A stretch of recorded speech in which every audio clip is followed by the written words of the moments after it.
Okay. Hey, did I tell you to turn this down?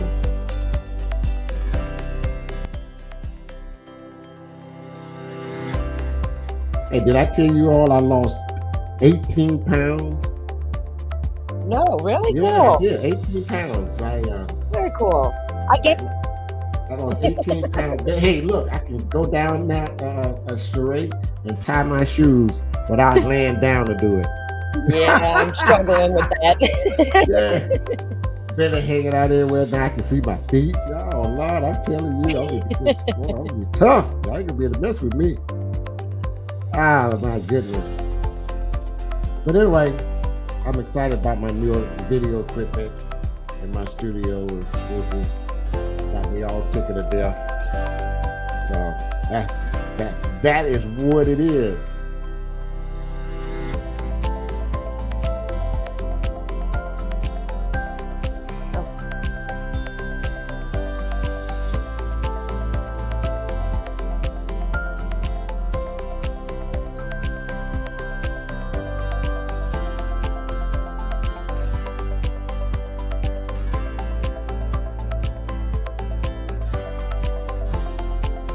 Fish, text and let them know we on. Okay. Hey, there we go. Hello, everybody, and welcome to Knowledge is Power podcast. Now, hey, Aunt, how are you, sir? Oh, my God. Let me tell you something. Trick, hey, turn that noise down. You got some noise in the background. Me? Oh, No. there we go. He got a fish pond sitting on his desk. Uh, you know what? I was talking about my weight loss, and before you popped in, it's just I can't believe it. I have lost so much weight, And I'll tell you the secret: drinking water and exercises. Boy, I tried my best not to. I just tried my best. Hello, Kathy. Give a big shout out to Kathy Wingate. She's joining us. Good evening, everyone. Hello, Kathy. She's joining us this evening. Thank you for stopping by. Uh, something. Our guest is going to be Sharee Reed, and I'm gonna come back and reintroduce you. But I just want to chat about something else that happened on yesterday. I happened to go into the 100 plus Black Women Coalition of Beaumont. They had a huge school drive on yesterday at Older Middle School, and it it was awesome. I mean, they had lines and lines of people. They were parked, and it was very well organized and structured. And people was parked at the school from the parking lot where they were doing. Didn't have to get out the car. Everyone had masks, and we just happened to just. I just took out my camera and started videoing, and they had a line from the door through the parking lot down the street to Sarah Street, all the way back to 4th Street, and all the way back, made a huge block back to West Virginia. That was awesome, and I am just was thrilled to have that. So I put a little clip together, and I want to see if y'all could before we get to our real guest tonight, Miss Sharee Reed. How about that?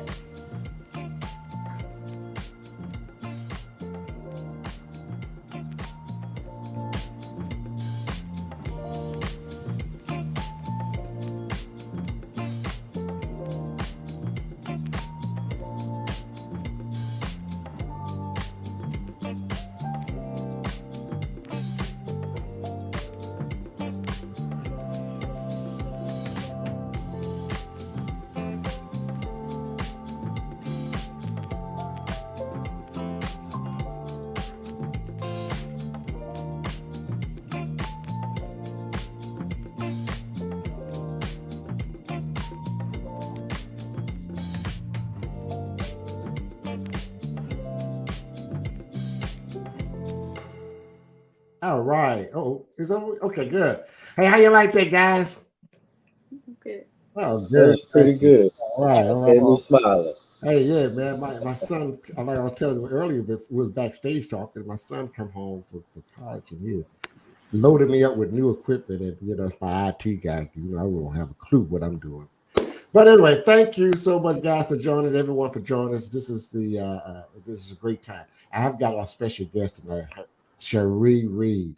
I've been knowing Sharee since she was maybe 11, 12 years old, and I watched her grow and mature, and I was one of her biggest supporters because I started driving her, and I mean, it was awesome, and she had great mentors as well too. And now she is now our Beaumont, the city of Beaumont, first African American female city attorney. Let's welcome Sharee Reed, everyone. Hello, no, no, no, no. Oh, I got something for you to retreat. You're welcome. So wait a minute, we'll be fine. I have something for you, so we do it again, so everybody know what I. Wait a minute, where is it? Where is it? Where is it? Wait a minute. Go here, go here, go here, go here. I said I got to do it quickly, so y'all got to bear with me. I can't find it. Okay, so Sharee is our first Black African American female city attorney, and Sharee, hello. How are you doing? Good Good. evening, So everyone. thank you so much for joining us. Our group here. We do this every week, and we mostly tend to we're more of an information center for our community to keep our community aware of things and who and different aspects in our community. And I'm pretty sure they have a lot to ask, but I'm gonna ask the first question. Growing up, when did you decide, hey, this is what I want? I want to be an attorney. Aha, that shot got you, didn't it? So I don't know that I ever like personally decided when I was younger if that was something I wanted to do. I was a talker, so everyone said I was going to be a lawyer, but I don't know if that was a choice for me. I actually went to school for business marketing. I wanted to make commercials and work in an advertising firm. And I just, when I graduated, decided I didn't really want to move to a big city. I wanted to be home. And so they didn't really have a lot of opportunities for advertising and making commercials here locally. So it was suggested that I take a gap year, and I did. I taught at Homer Elementary for about a year and a half. I took the LSAT at a recommendation of a mentor. So just take the LSAT, just see how it goes. I did well enough to get a scholarship to third grade, and the rest is history. I came home and took a job at the city. Wow, I did not know that you taught school. Yeah, very briefly. Very, Very very. briefly. Very briefly. I tell people all the time, teachers have a heart of gold and they have patience to no end. And I had the patience for the children, but not the parents. So, Yeah, so that's not the right mix. You got to have both. And so, yeah, I uh, salute all our teachers. Hats off to them. they're doing it, and they're way underpaid too. Very. Good choice, yes. Ah, Sharee, I have a question. Could you let, I guess, like our listeners and viewers know what high school did you go to when you were, I guess, an undergraduate here in Beaumont, Texas? Yeah, so I went to Westbrook High School, and then I went to Lamar University, and then I went to Thurgood Marshall School of Law in Houston for law school. Now, uh, for a little, uh, for a little bit of people, I remember you saying that you were a talker. I remember you from theater. She was one of Miss Long's best kept secrets in especially in EDA drama festivals. So it's a privilege and a pleasure to see somebody I judged at drama festivals and different things. And like she said, she is. I mean, like her voice, diction, enunciation, pronunciation is all. It comes from Westbrook, I promise. So I definitely want to thank Ms. Long for Well, actually, it comes from, we're going to go back. We got to go all the way back. all the way back. All the way back to Miss Wilson at Yes, at Odom Oldham Academy. Academy. So Miss Wilson was instrumental, and I did not want to do drama. I was like, that's for weird people. I don't want to do that. Thank you, Sheree. And she said, she said, girl, you gonna come in this class? She was actually friends with one of our grandmothers. So she said, oh no, you're gonna take my class, and I did, and I loved her class. I enjoyed every minute of it. And she really, Miss Wilson, for those who were at Odom Academy, she didn't play. So we were going to you were going to complete the sentence. And I think every black girl in that class knew, and still by Maya Angelou before we graduated from middle school. So she took a lot of pride in her work. So we're gonna give it to drama. We got to go all the way back. Okay, okay, and Sixth grade. being that you dropped Miss Wilson, I definitely need to make sure that we drop Miss Joetta Larkins, because Absolutely. she too was instrumental in a lot of our lives. So hats off Absolutely. to Miss Wilson, hats off to Miss June Rocio, especially if we're going to talk about theater. So again, Yes. Absolutely. Absolutely. that's where I know Sharee from, is from theater and drama. So it's good to see you, especially where you are. Thank you. Thank you so much. So I'm just going to ask, what is your favorite part of the job with the city, and what is the hardest part of the job with the city? Wow. So my favorite part is that I don't typically do the same thing every day. I think that that's probably what keeps it interesting, what keeps it fresh. Um, I think I don't know if it's like the hardest or my least favorite part, but that would kind of be um, uh, that's hard. Uh, Probably that everything at the city moves at pretty either a super fast pace or a super slow pace. So, for example, if I'm coming in, I'm working on a project and something comes up, it's immediate, and so they need an answer right there in order to like keep it moving.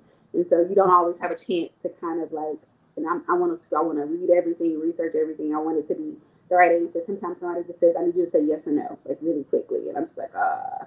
And so that, if anything, that would kind of be, especially on Tuesdays doing council meeting. I'm like, I'm trying to like read over everything to like anticipate every single question.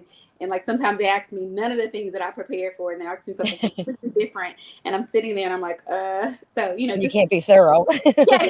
So I always have this fear of being unprepared, and that's probably because I was a Girl Scout, and it's like always be prepared. So I have this fear of being underprepared or not being prepared enough. So like you know, prior to any meeting or any council meeting or even commission meeting, I'm reading everything to try to prepare for any type of question that I think they even might ask on a little lower level. And sometimes it happens, sometimes it doesn't. But I think that's the part like that I hate the least. That I never feel prepared. Because you just Mhm. never.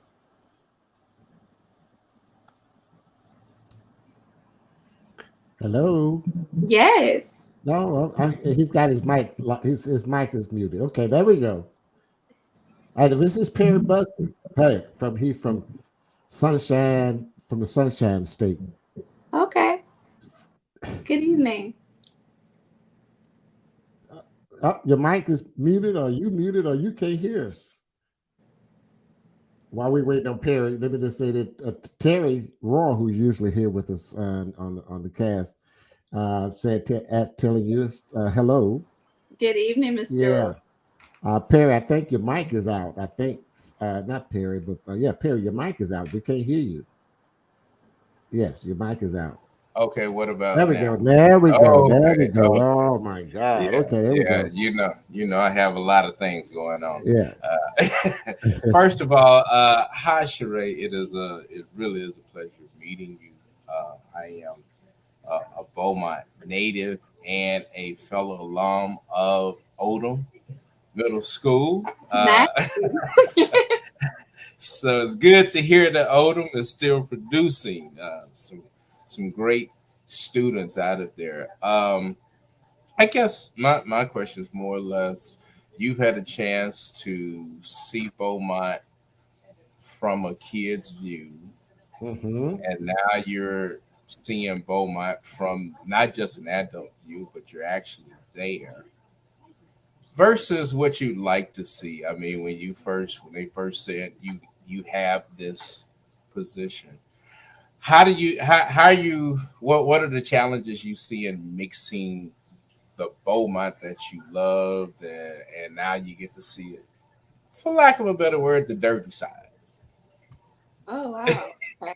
Well, first of all, let me apologize because I went outside today and I didn't take an allergy pill, so my eyes are watering. So I mean, it looks like I'm Okay. tired, but I'm not. I'm just fighting allergies. So I took one later. She's so emotional. She's just emotional to be here today. She's working We it, got man. her. She's Yeah, working we it. got her in tears, Tony. Yeah, you see, Nice guys. Sharee, you thought it was going to be bad, but we are No, very so that allergy. relaxed. We chill out. We just have a good, and I kind of make it more fun to be on No, because I'm done. that allergy pill is going to kick in. I didn't want y'all to think I was crying because of the questions.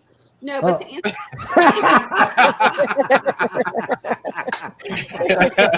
Oh. answer, Okay, Okay. okay, proceed. so let me first start by saying I really commend the council with taking a risk. I'm a young attorney, and I know most people probably thought, she's too young, and I get that a lot. She's too young, she's not ready. But I've been with the city prior to accepting this appointment. I've been with the city for 11 years, and I've been in, I guess you want to call it the number 2 spot in the city attorney's office for probably about 4 or 5 years prior to assuming this role. So I was well familiar with the position, and I knew the job, I knew the role, but it still, was a risk for them. I was a younger attorney. And so I think that right now, what they showed in extending that risk is that they want to be progressive, that the city is looking for change, and that they're looking for areas where they can change and they can improve. I think one of the worst things a city government or any organization in general can do is say, this is how we've always done it, right? Because always done it, even if it's right, doesn't mean that it doesn't need improvement. And so looking for improvement and continually trying to improve and going after things that allow you to improve, whether it's, hiring younger talent or new talent, or looking for opportunities outside the city in an effort to grow the city and improve the city and the city services. It's something that I'm looking forward to with the city. It's something that I feel like this particular council is interested in doing. I think that they've shown that with me. I think that they are trying to show that with some other progressive decisions that they are trying to make in terms of improving the quality of life with the city, improving the overall conditions in terms of pay and opportunities for employees within the city. And so I think that if I'm excited about anything, I'm excited about the city council embracing change and looking to do more for the citizens. I think that's especially like you said, the way you perceived it, the way you took it. It was a risk for all members of council and including the administration to, I guess, put all their eggs in one basket and not go out and do what we're currently doing with the city manager. And I think, better yet, I know they made the best decision, especially when it comes to our city attorney. Well, thank you. I appreciate that. Absolutely. I will say, I know one of your, I guess, anxieties, I'll call it, is when we go to city council as citizens and we address council, and there are particular legal matters that we as citizens should, I guess, adhere to prior to addressing council, especially when it comes to property and or wills and different things like that. What would you suggest or recommend for citizens to know before addressing council? So honestly, I don't. It doesn't give me great pains to see people come to the podium and address council. As a matter of fact, I encourage people, if you can't get in contact with your council people, we meet every Tuesday. I think that coming to the podium and speaking to your council person and being heard is a right that every citizen has and should exercise. Because sometimes it's a miscommunication, and we can fix it like right there. Listen, you having a problem? Tell me about it. I can get an employee in here to speak with you, and we can address it right there. But I want people to know that sometimes some of the questions and some of the issues that they're having aren't really city issues. Those things that they're requesting are unrelated to the city, and that's okay. Because while you're there, we can kind of explain that to you, and we can kind of direct you in the right path. But there are tons of ways that you can get in contact with people at the city or just council in general. You can email them. Our emails, or anybody in the city, our emails address are public. It should be available on the website. Ways to contact them, and also just. And I guess I want to say, like, before you go, but just kind of know have some expectations of what you want to see done. Because sometimes people come and they just kind of complain, and there's no expectation of what they want to see done or how we can better assist them. It's just kind of like, I have this problem and fix it. And it's kind of Mm-hmm. like, well, what exactly is the problem? And, how would you like to see it resolved? Because, if someone says like my trash isn't, and I'm just going to use this generically, my trash isn't being picked up. I don't know why my trash isn't being picked up. There's some questions that go into that. Like, do you live on a private drive? Is the city providing that service to you? Are you putting your trash can in the right spot? Like those type of things. And sometimes it's as simple as, a phone call and it's like, oh, yeah, it was a mistake, or we changed our trash day, or, you can kind of get that information out to the citizens, but just coming, to council and saying, um, my trash hasn't been picked up in 2 days. And it's kind of like, well, we pick up trash once a week, right? We do heavy trash, every day, but those type of things. It's just a communication effort, right? Or, I don't understand my water bill. Mm-hmm. That the billing cycle, just those generic questions. And sometimes they go to council, but those are really questions that can be handled at a specific department.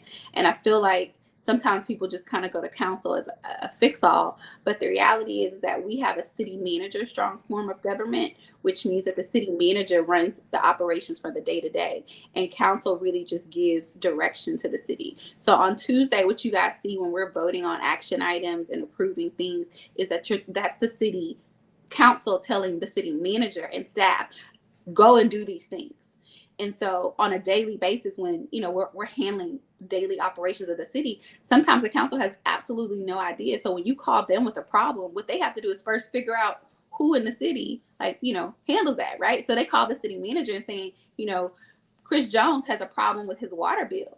And so we're like, okay, well, what's the problem? So then we have to do the research. And we have to dig. So it takes a little longer because council only knows one part of the story, and it's starting from the top and trickling down. And sometimes it's easy as you can, like, I've called the water customer service, and I have a unknown charge on my bill. Okay, now we got it.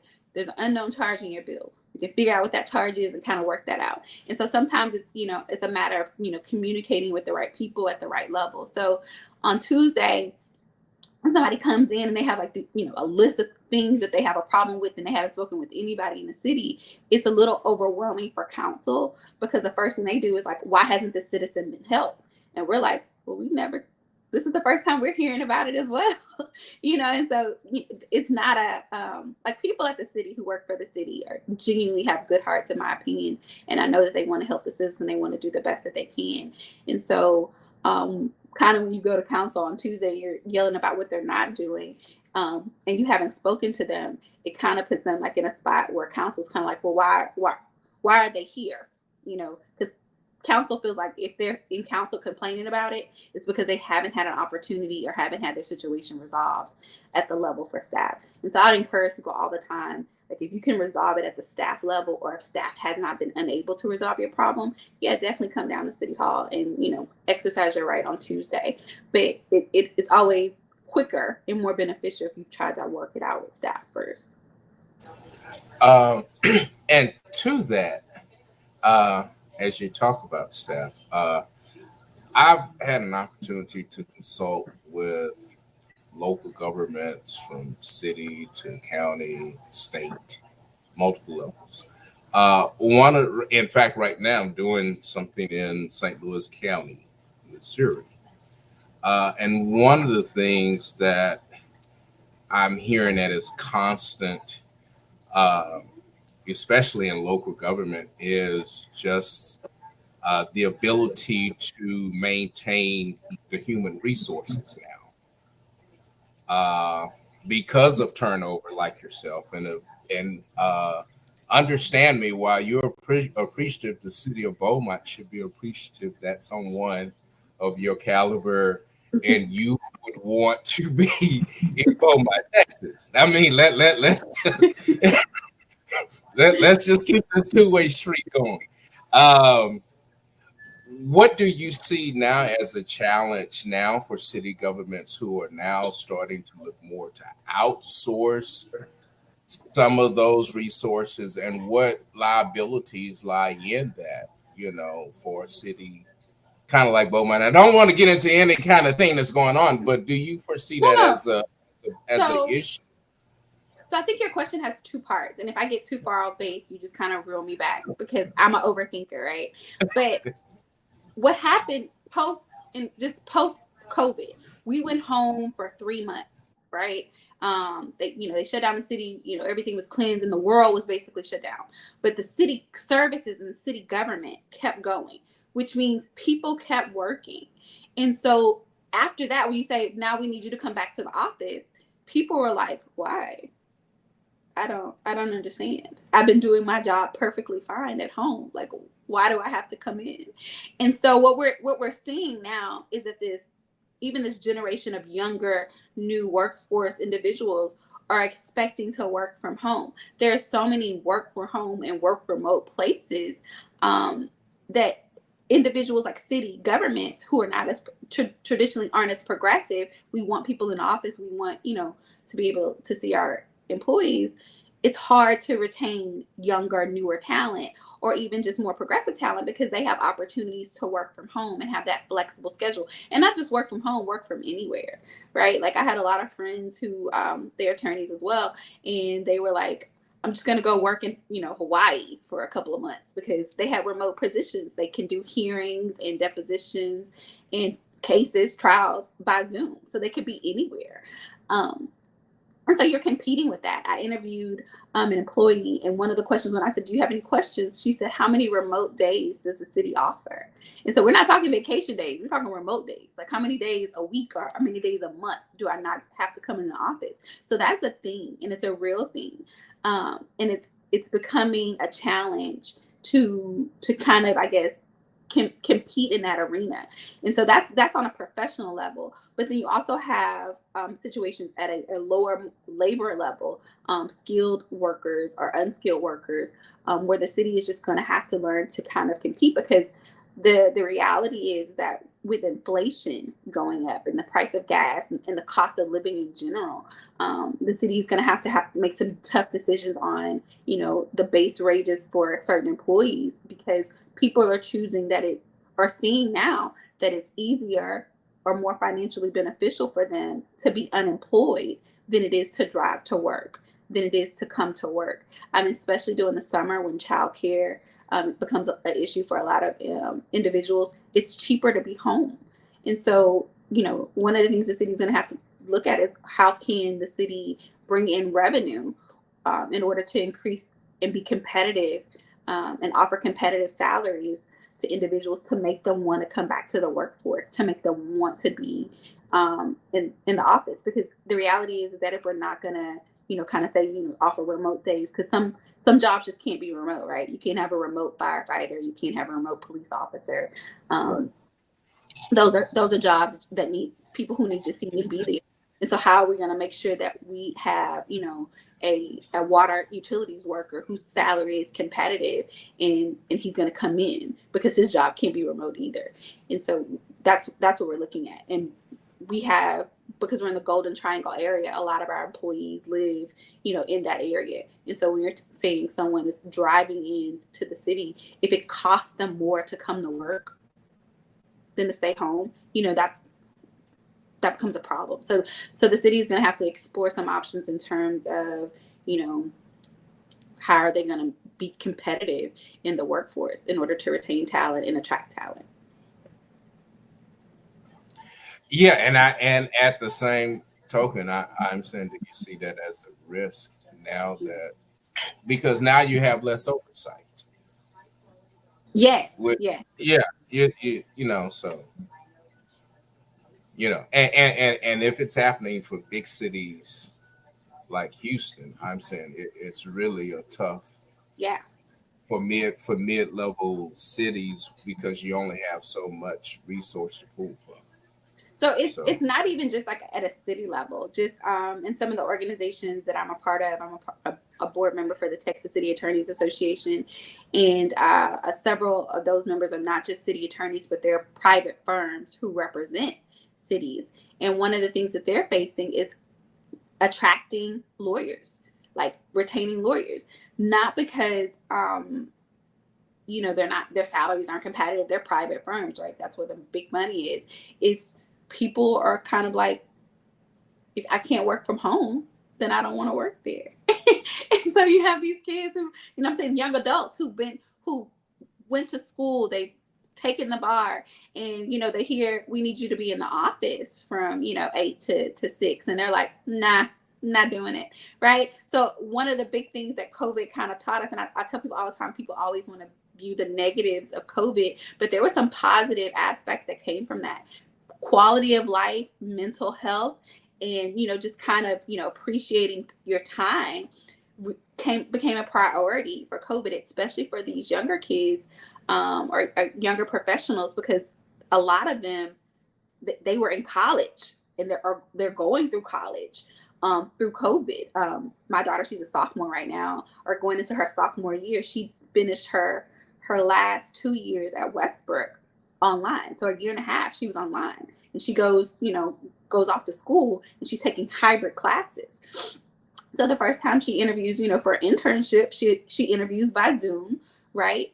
And you know, they tell her like, you can work, your internship is going to be completely remote. Now, why is that? It's not a bad thing, it's not a good thing, it's not a positive.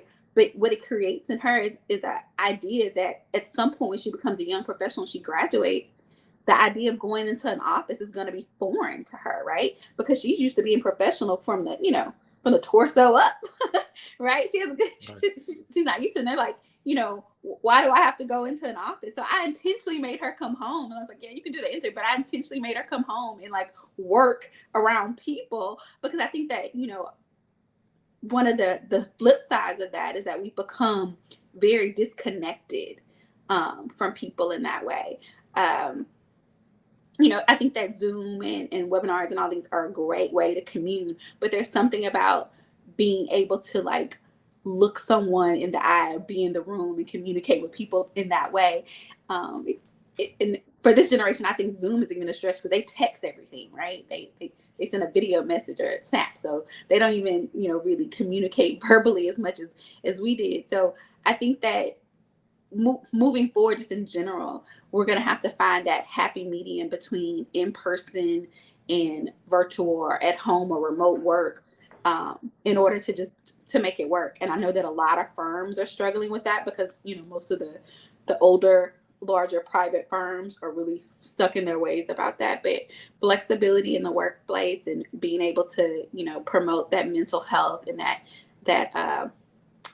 work-life balance. Because I know, you know, a lot of people are like, you know, we need you here at 7:30, and you're going to leave at 8:30, or you're going to work these 12 hours, you're going to bill all these hours, or, you know, you're going to do all this work.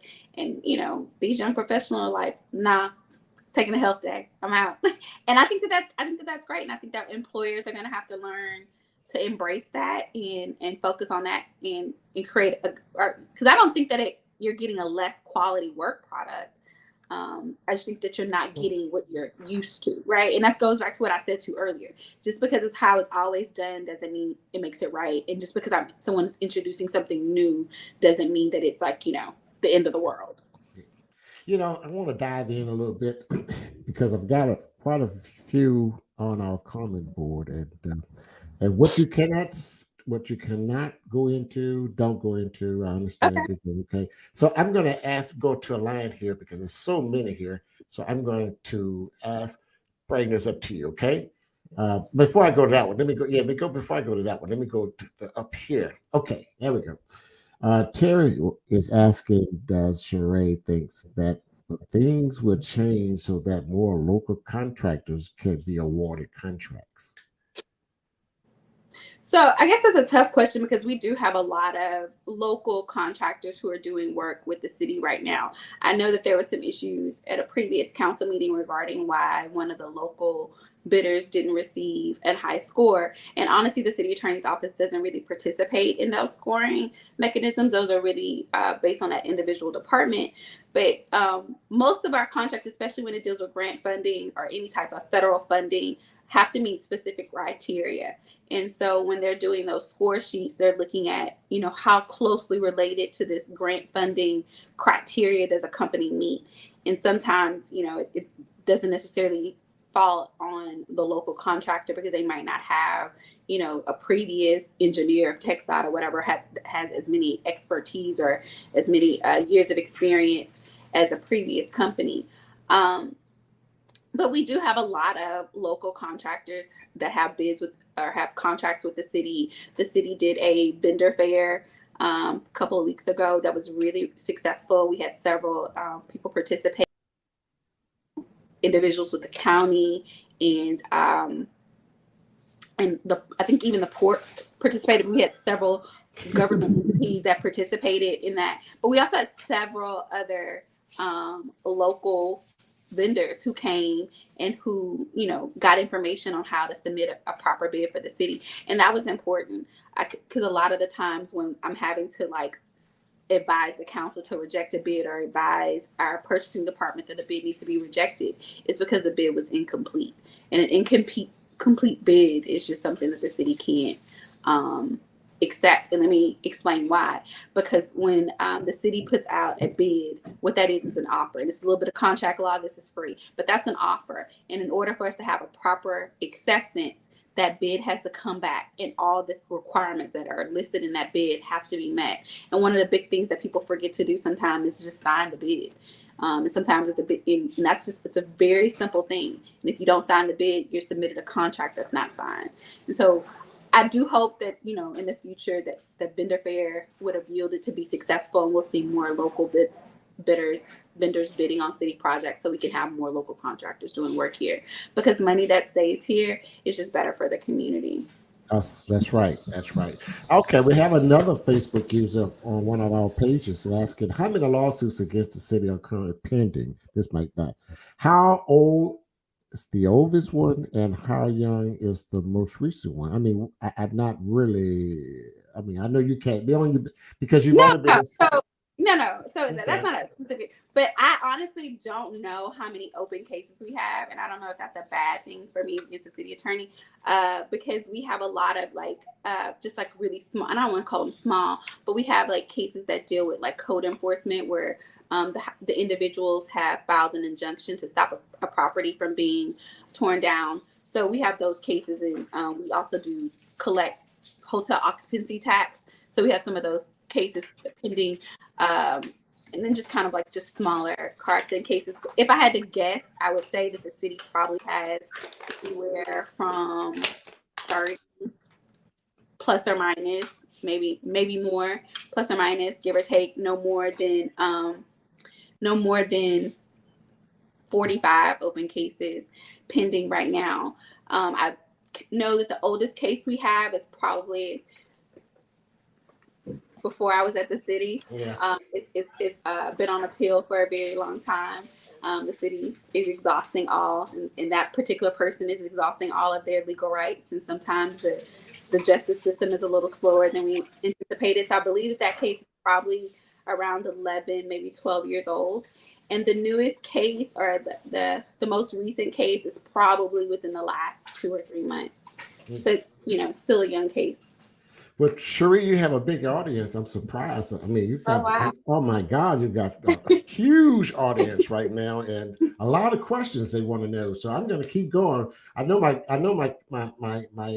crew here, my panel, want to get in some more questions, but man, you ought to see my list. So then we move to the next one. How many discrimination lawsuits did the city face and settle since 2001? I don't think you can answer that question. I can't because I was still in high school. Right.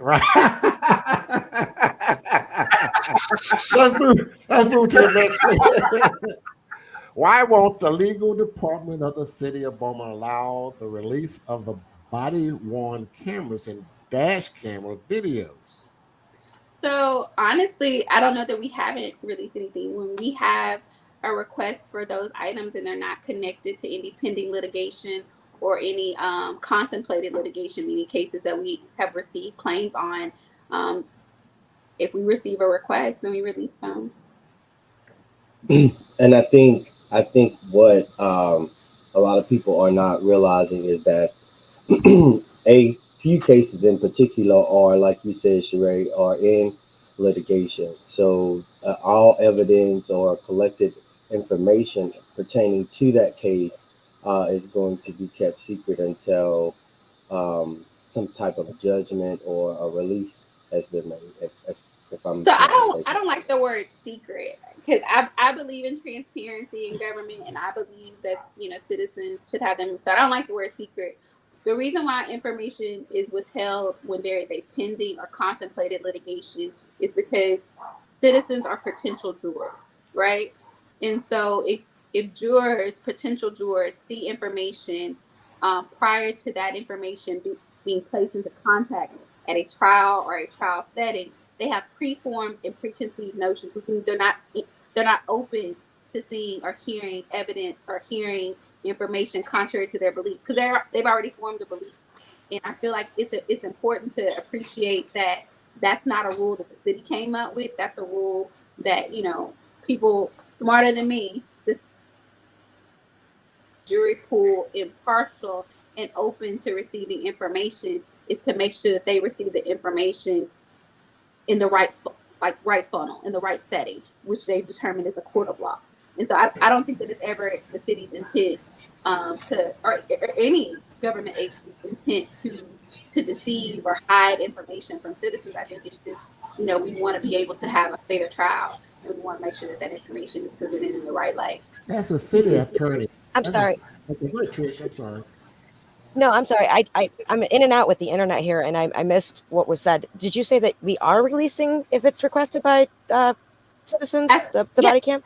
if a citizen requested video footage or dash cam video that's not connected to any pending or contemplated litigation, then that information would be released. Unless Okay, there, so if it's after litigation, okay. yeah, if it's active or pending, and we consider contemplated or active litigation as anything that we've received a notice of claim on, or if someone says we intend to sue the city, so that kind of thing. But absent any confidential reason, like for example, if information, the dash cam video contains sensitive information as it relates to a minor or a victim, sometimes that information is also withheld because victims have rights as well. And so there Right. are some other legal reasons to withhold information. But for example, if someone says, I got a ticket, it was on a dash cam video, I want a copy of that video.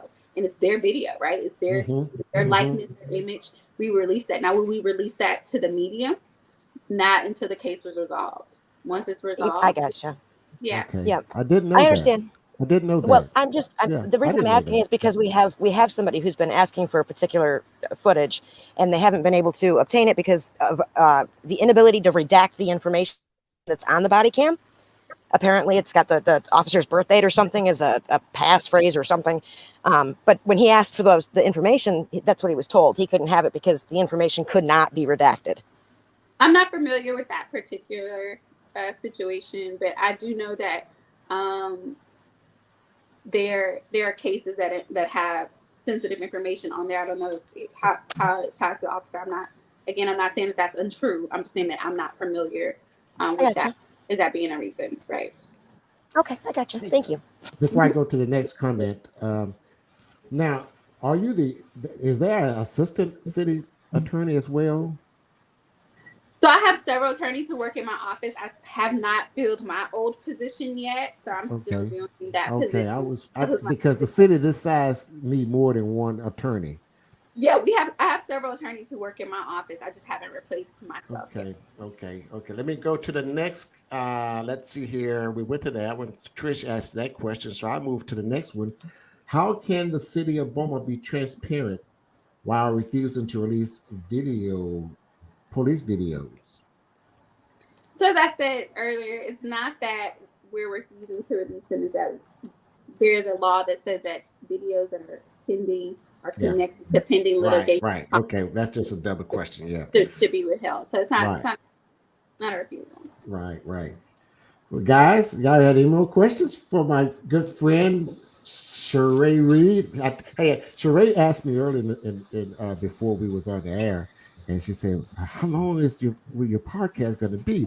I said, "I like to keep it short, about 30 minutes." I said, "But the way you can blow and speak." 30 minutes gonna pass by so fast, So we're hitting on 45 minutes. So Oh I no. like to thank you so much because you spoke so well and delivered some of the messages. You answered some of the questions that we are concerned about and want to know, and you have been one of the best guests that we've had. Don't you think so, guys? Oh man, you gassing her up. Stop playing. I'm just kidding. And the one, the most prettiest one too. Well, I I think will say that. I will Yeah, say that. I yeah, concur. I concur. yes, But then yes, yes. again, Now she don't around tell my Robin age. that So now, huh? we What? age gracefully.